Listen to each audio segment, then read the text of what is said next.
Update. I didn't tell my father and stepmother about my son's birth. Original post. My 26 female father, 59 male, has been dating Paula, 38 female for 4 years. I never got to know her well, as I was about to move out when we met. My sister, 20 female, still lives between our parents and likes Paula but finds her annoying. Paula has an odd attitude towards pregnancy. It became the most obvious when my cousin announced she was expecting back in 2021. Her daughter would be the first great-grandchild. We hadn't been sure my grandma would be around for that. And after an emotional announcement in which everyone was overjoyed, Paula commented that she felt it wasn't a big deal and didn't get what all the fuss was about. She kept that stance for all 9 months. But once the baby was born, Paula suddenly became a bit too interested in her, which my cousin was clearly uncomfortable with. My husband, 28 male, and I announced our pregnancy earlier this year. At first, my father was over the moon. Since this is his first grandchild, I believe that would last. But as I heard from my sister, Paula has just as condescending as we expected, if not more. Whenever I announced anything about my pregnancy or baby, gender, first kicks, ultrasound pictures, etc., Paula always reacted with one of 3 phrases. Okay, that's not that big a deal, or is that all she talks about these days? I didn't care about it at first, but after a few weeks I started to notice my father was also losing any interest he had in my pregnancy. As the months went by, he became increasingly detached and standoffish. He started to either ignore or not pay attention to most of the updates I made on my baby. He also didn't come to our name reveal. We did that instead of a gender reveal. It was literally just a lunch party with a game we made up, or the baby shower because, and I quote, Paula doesn't think it's worth it. My son was born on Halloween, and I decided not to tell my father and Paula. After almost 9 months of excuses and disinterest, I didn't see any reason to. I was in the hospital for 4 days, during which only mine and my husband's closest friends and family visited us. The day before we left, I posted a picture of my son on Instagram, and that's when my father found out.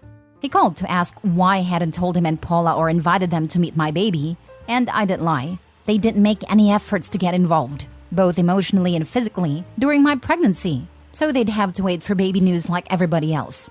My father and Paula are furious, accusing me of using my son as a pawn and keeping them away out of pettiness. They're saying I'm holding the fact that they missed a few dumb parties against them. My husband and pretty much my whole family agrees with me. My sister, while mostly on my side, still thinks I should have told my father, since this is his first grandchild, and he had to find out he was born through social media. She thinks this is all Paula's fault, and I should apologize to our dad. Am I the a-hole? Now, for the top comments before reading the update. Info. Has Paula ever been pregnant/had kids herself? Her disinterest in pregnancy details and then being super into her cousin's baby once they were born seems to me like it's her being jealous that she never went through that. No, but from what I gather, she doesn't want to. And of course, there's nothing wrong with that, but this really comes across to me as her having unresolved feelings about her decision to not have kids. Perhaps her feelings are exacerbated by people around her having kids, her getting older, being with a much older man, etc. She sounds like she's trying to convince herself and everyone else that because she didn't have kids, she has to poo-poo on anyone that wants to celebrate those milestones that she didn't ever have. You're not the a-hole. Not the a-hole. Your dad made a choice, and that choice was to care more about Paula's feelings than yours. Exactly this. Does he not have his own brain? He couldn't go to his grandchild's naming party because Paula didn't think it was worth it? She's perfectly allowed to think that, and not attend. However, if the grandfather of the child wanted to be there, he could, and should have said to his wifey, "Have a great afternoon. I will see you after the naming party." Lol, not the a-hole. And furthermore, 1, don't have any second thoughts about if what you did was right or wrong. 2, the BS. He, your pops, might not have / probably didn't know or wasn't aware. It's all bull. He is a grown man who has children of his own. He knows everything that happens during a pregnancy. 3, you get what you give. No relationship should be an excuse to treat people horrible.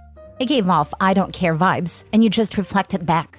You shouldn't have to go out of your way. Your job is to grow a baby. Your dad's job is to grow a pair. You're doing great. Set the boundaries and stick to them. You don't owe them a relationship with your son. That needs to be earned and nurtured by him. Good luck and congratulations. Update. Most of the comments helped me understand that I did the right thing. Maybe I was the a-hole, but I had the right to be one. My final conclusion was, be rude to me through a hard time in my life? Fine. Have fun in the peanut gallery. I decided that I wasn't exactly comfortable with the idea of Paula holding and cooing over my newborn after almost 9 months of rudeness and lack of acknowledgement. So, I told my father that while he was free to come to my apartment and meet his grandson for the first time, I didn't want Paula to tag along. My intentions weren't to ban her forever, but rather to just wait a month or two, or in a perfect world, until she apologized. We had a small fight over it, but my dad agreed and came to meet him without Paula. He visited us a couple more times that week. During these visits, he was cold and short with me and my husband, and I ended up being cold in return. This was admittedly not my proudest moment, but I was too tired and angry to care at a time. A little under 2 weeks ago, my paternal aunt and 2 cousins, including the one I mentioned in my previous post, came from out of state. My cousin stayed at my apartment while my aunt stayed at my father's. During her stay, my aunt caught several instances of Paula openly bad-mouthing me and my unfair treatment of her, but didn't comment on it at first. And then the day before she left, she watched my father not only agree with Paula, but call me childish and ungrateful as well. Like most of my family, my aunt knew the whole story. She told them both off for how they treated me during my pregnancy. My sister was there and eventually joined in. The result was apparently a huge fight between all 4 of them. Eventually, my sister started crying. She drove to my place and told me everything before falling asleep on my couch. My father called me and we fought. It lasted about 40 minutes. And after countless attempts on his part to play the "but I'm your father" card, I managed to make it clear that I owe Paula nothing, least of all my time and attention. The next day, my aunt came over for lunch.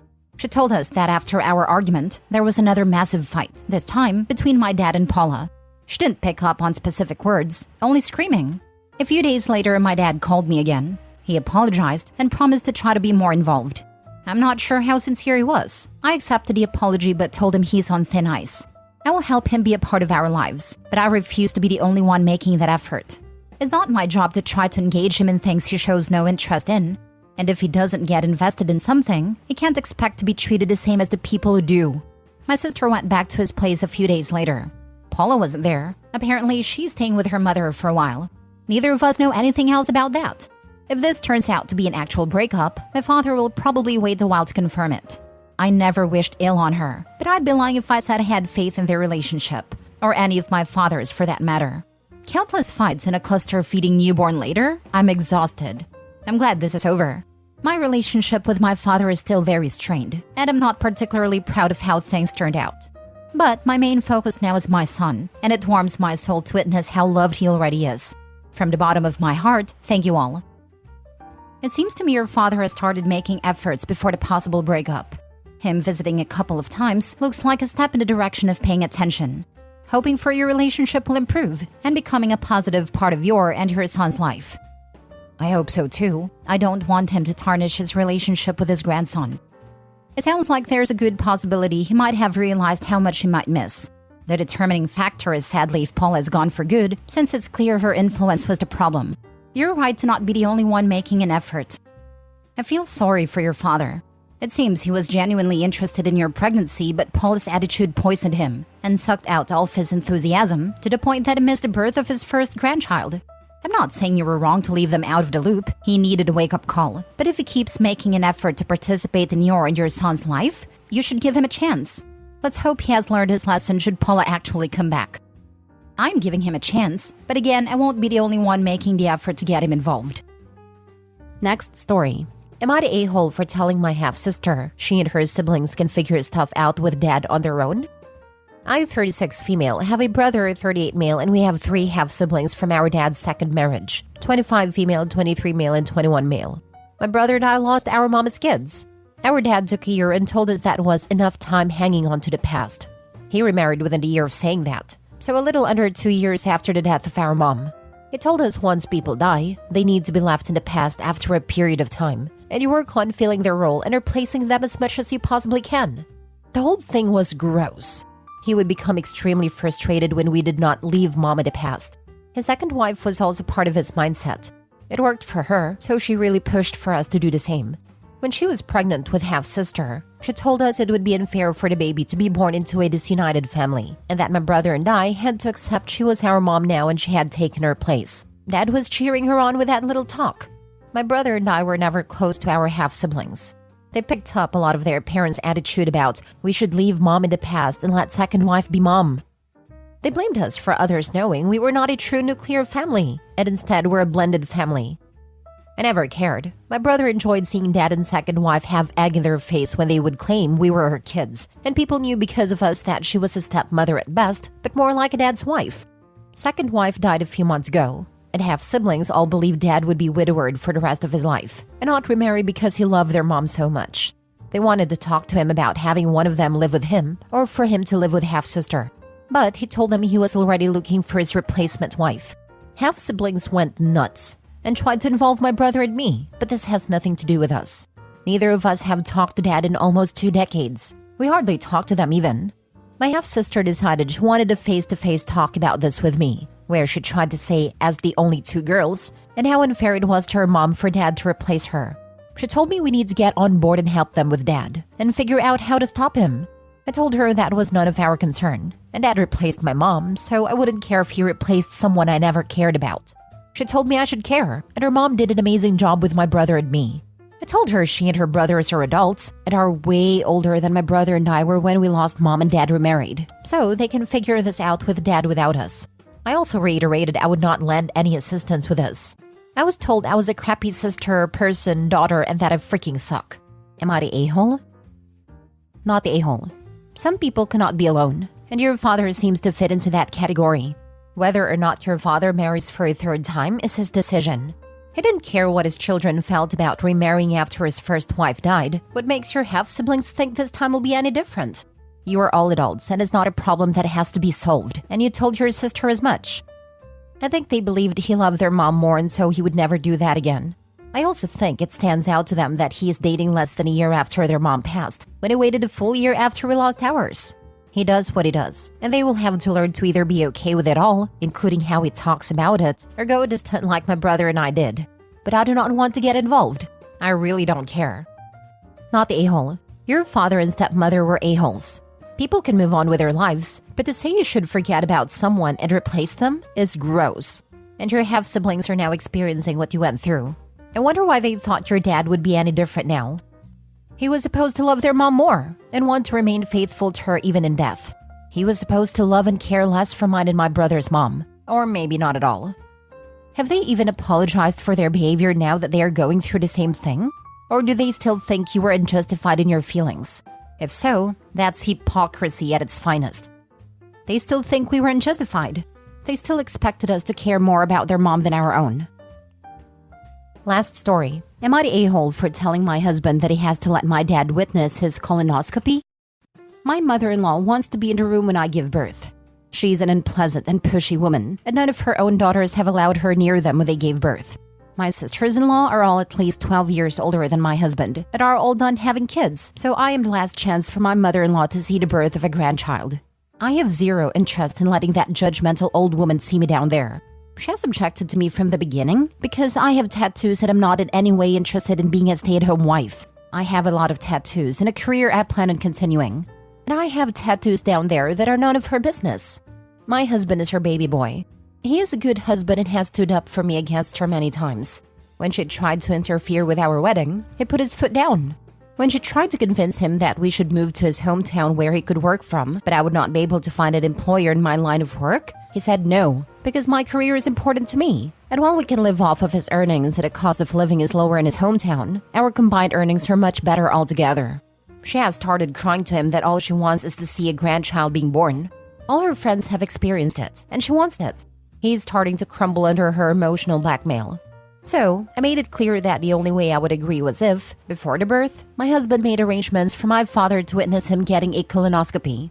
He would need a ride anyway, so 2 birds, 1 stone, you know. He said I'm being ridiculous, but I said none of my brothers would let my dad see them getting a camera shoved up their behind, and it felt left out. He finally understood my point, but his mother is upset that I used such a stupid comparison. She says that it isn't the same thing at all. So I offered to change it to me watching her get a Brazilian wax, and she has it called in a week. Now for the top comments. Ha ha ha ha, you pulled that off perfectly. Not the a-hole. Ignore her. I don't understand a fascination with wanting to see another woman giving birth. Your body does not become public when you get pregnant. The entitlement isn't real. As a former doula, I can also tell you that either it's a long day or 3 of a lot of hard work supporting the laboring woman. or your useless presence means you're a jerk who is sucking the life out of the room. Not the a-hole. Your boundaries are important, and it is unfair for your mother-in-law to pressure you into something so personal against your wishes. Alright, this is among the funniest aitas I have ever come across. Not the a-hole, and congratulations on a really smart move. Giving birth is not a spectator sport. No means no. My sister-in-law was worried about people coming to the hospital, so she just straight up didn't tell anyone when she was going into labor. We got a text a couple days after the birth that had a picture of the baby. There are some situations where you just gotta not put up with all the BS. You can talk to a nurse and tell them only XYZ person is allowed for the birth, and they don't mess around with this. They will have security escort them out. I know not telling anybody is easier, but there's another option.